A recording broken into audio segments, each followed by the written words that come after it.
current is flowing with a current density J equal to 480 ampere per centimetre square. तो पहले हम data लिखने का काम करेंगे। J का वैल्यू हमको दिया J equal to 480 ampere per centimetre square.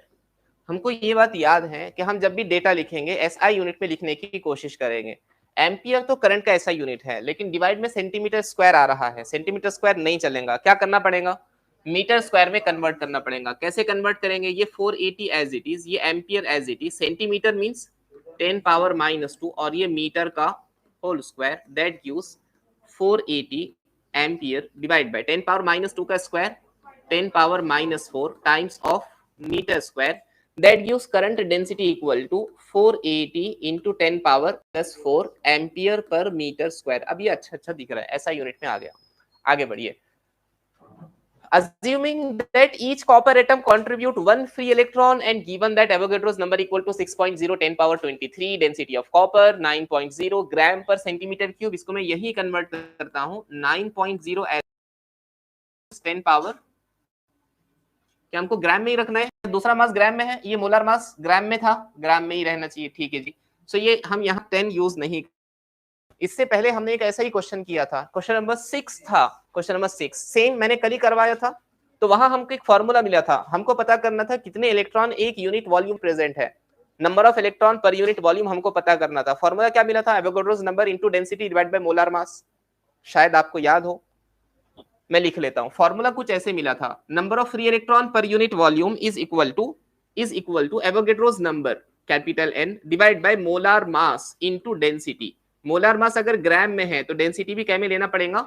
ये किसकी इंफॉर्मेशन होगी, नंबर ऑफ मॉलिक्यूल्स या number of atoms in 1 metre cube. 1 metre cube में कितने एटम्स होंगे, और उसने दिया है कि जितने एटम्स है उतने ही इलेक्ट्रॉन है, बराबर है ना, क्या शाहिद साहब, जितने एटम्स है उतने इलेक्ट्रॉन्स है ना।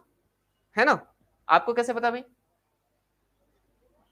कहां दिया हुआ है, हाँ जी, assuming that each copper atom contributes 1 free electron. ठीक है, हम आगे बढ़ते हैं। सो हमको पता क्या करना है, करंट क्या पता करना है, द ड्रिफ्ट वेलोसिटी। तो चलिए ड्रिफ्ट वेलोसिटी का फॉर्मूला मुझे बताइए, ड्रिफ्ट वेलोसिटी का formula VD equal to E capital E tau divided by M, ये फॉर्मूला है। क्या ये डेटा दिया हुआ है, कैपिटल इलेक्ट्रिक फील्ड इंटेंसिटी दी हुई नहीं है, टाउ दिया हुआ नहीं है, मास ऑफ इलेक्ट्रॉन हमको पता है, लेकिन अगर ये टाउ दिया होता, ई दिया हुआ होता तो ये फॉर्मूला यूज करते, यानी ये फॉर्मूला यूज नहीं होगा। और कोई फॉर्मूला, एक फॉर्मूला है आई के फॉर्म में, आई इक्वल टू NEAVD। क्या हमको करंट दिया, करंट नहीं दिया, करंट डेंसिटी दिया है, वो देखो ये जे है ना, जे क्योंकि यूनिट से पहचाना जाता है तो ये फॉर्मूला भी यूज नहीं होगा। क्या कोई और फॉर्मूला है, एक और फॉर्मूला है जे के टर्म में, तो फॉर्मूला क्या है, J is equal to NE और VD, that gives VD is equal to J upon NE। J पता है, स्मॉल n बोले तो क्या, नंबर ऑफ इलेक्ट्रॉन्स पर यूनिट वॉल्यूम, उसके लिए फॉर्मूला, ये फॉर्मूला हमने डिराइव किया था क्वेश्चन नंबर 6 में, लास्ट लेक्चर में। वो फॉर्मूला मैं दोबारा डिराइव नहीं कर रहा हूं, यहां मैं लिख रहा हूं। यहां हम यूज कर रहे हैं small n is equal to Avogadro's number divide by molar mass into density. अब सवाल यह है डेंसिटी का यूनिट क्या होना चाहिए, डेंसिटी का यूनिट क्या होना चाहिए, डेंसिटी का यूनिट पूछ रहा हूं भैया मैं, यूनिट क्या होता है डेंसिटी का, किलोग्राम पर मीटर क्यूब होता है, यहाँ क्या होना चाहिए, ग्राम पर मीटर क्यूब होना चाहिए, क्योंकि वॉल्यूम तो आप मीटर क्यूब में ही ले रहे हैं।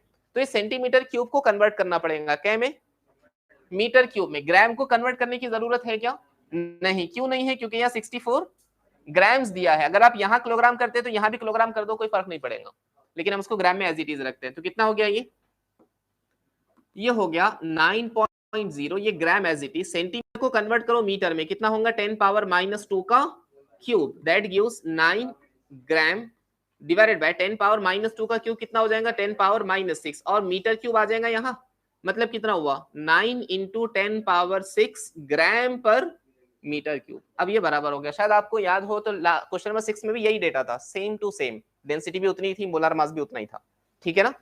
चलो हम n का वैल्यू निकाल लेते हैं। एवोगाड्रोस नंबर की इंफॉर्मेशन क्या है, एवोगाड्रोस नंबर कितना है, अरे दिया हुआ है ना यार, कितना है 6.0 इंटू 10 पावर 23। डेंसिटी कितना है 9 इंटू 10 पावर 6। मोलर मास कितना है कॉपर एटम का, एटॉमिक वेट 64 बराबर। कॉपर के एक मोल का या एटॉमिक मास उसको कह सकते हैं, 64 वैल्यू दी हुई है। इसको हम ऐसे उठा के रखते हैं as it is. Drift velocity का फॉर्मूला, तो Vd इक्वल टू J का वैल्यू बताइए, J कितना है 480 इंटू 10⁴ इंटू कुछ भी नहीं, डिवाइडेड बाय बताइए n का वैल्यू कितना 6.0 into 10 power 23 into 9 whole divided by 64। ये किसका वैल्यू आया, E का वैल्यू कितना 1.6 इंटू 10 पावर -19। ठीक है ना। ये 64 डिनोमिनेटर का, ये कहां जाएगा तलहा साहब, न्यूमिनेटर में जाएगा। मतलब एक्सप्रेशन क्या मिल जाएगा हमारा बताइए 480 into 10 power 4 into 64 divided by 6 into 9 into 1.6, क्या बचा power, into 10 power 23 into 10 power 6 into 10 power -19। क्या मैंने सारे टर्म लिख लिए 1 2 3 4 5 6, 1 2 3 4 5 6, नीचे का 64 ऊपर।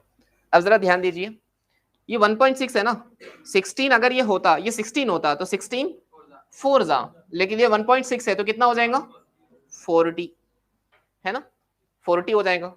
ठीक है जी, और कुछ हो सकता है 6 के टेबल में 48 आता है क्या, 6 1 जा 6 8 जा, तो कितना बचा 80। अच्छा मैं इसको और एक बार लिख लेता हूं, क्या बच गया 80 इंटू आगे बताइए, इंटू यहां पे लिख लेता हूं मैं 40 इंटू 10 पावर 4 डिवाइड, यहां सिर्फ 9 बचा है, थोड़ा कैलकुलेशन करते हैं।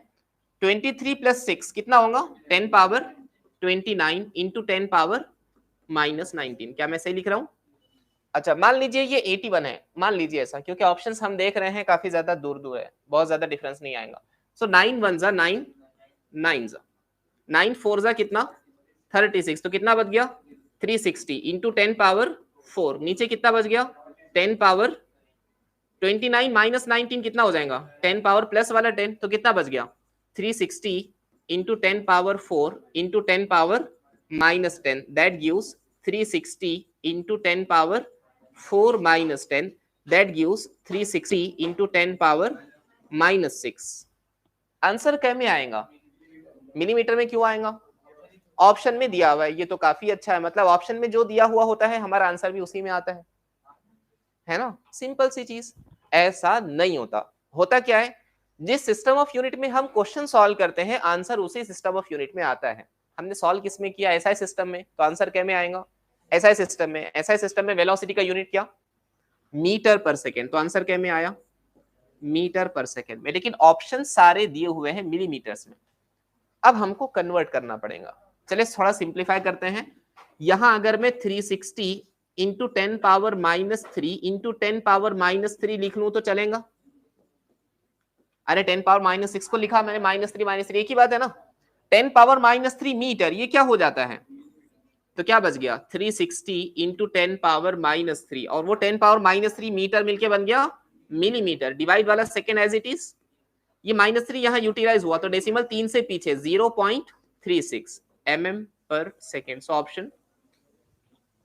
Option D should be correct one.